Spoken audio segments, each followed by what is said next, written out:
मुंबई पुणे एक्सप्रेसवेवर बुधवारी सकाळी एक हृदयद्रावक अपघात घडला। भरधाव वेगाने येणारा कंटेनर चालकाचा ताबा सुटल्यानं अनेक वाहनांना धडक देत शेवटी एका कारवर पलटला। या भीषण अपघातात 3 जणांचा जागीच मृत्यू झाला असून 4 जण गंभीर जखमी झाले आहेत। मिळालेल्या माहितीनुसार हा अपघात सकाळी सुमारे 10 वाजण्याच्या सुमारास मुंबईकडे जाणाऱ्या मार्गावर घडला आहे। भरधाव वेगात असलेल्या कंटेनर चालकाचे वाहनावरील नियंत्रण सुटले। अनियंत्रित कंटेनरने प्रथम रस्त्यावरून जात असलेल्या इतर अनेक वाहनांना जोराची धडक दिली आणि त्यानंतर डाव्या बाजूला तो पलटी झाला। दुर्दैवाने हा कंटेनर थेट एका इनोव्हा कारवर जाऊन पडला। त्यामुळे इनोव्हा कारमध्ये प्रवास करणाऱ्या 3 जणांचा जागीच मृत्यू झाला।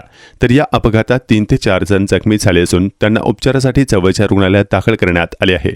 काही जखमींची प्रकृती गंभीर असल्याची माहिती मिळत आहे। या भीषण धडकेत एकूण 5 वाहनांचे मोठ्या प्रमाणात नुकसान झाले असून अपघातानंतर तत्काळ बचाव कार्य सुरू करण्यात आले आहे।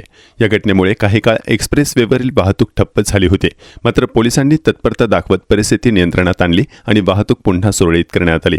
या प्रकरणी खोपोली पोलीस ठाण्यात कंटेनर चालकाच्या विरोधात गुन्हा दाखल करण्यात आला असून पोलीस पुढील तपास करत आहेत।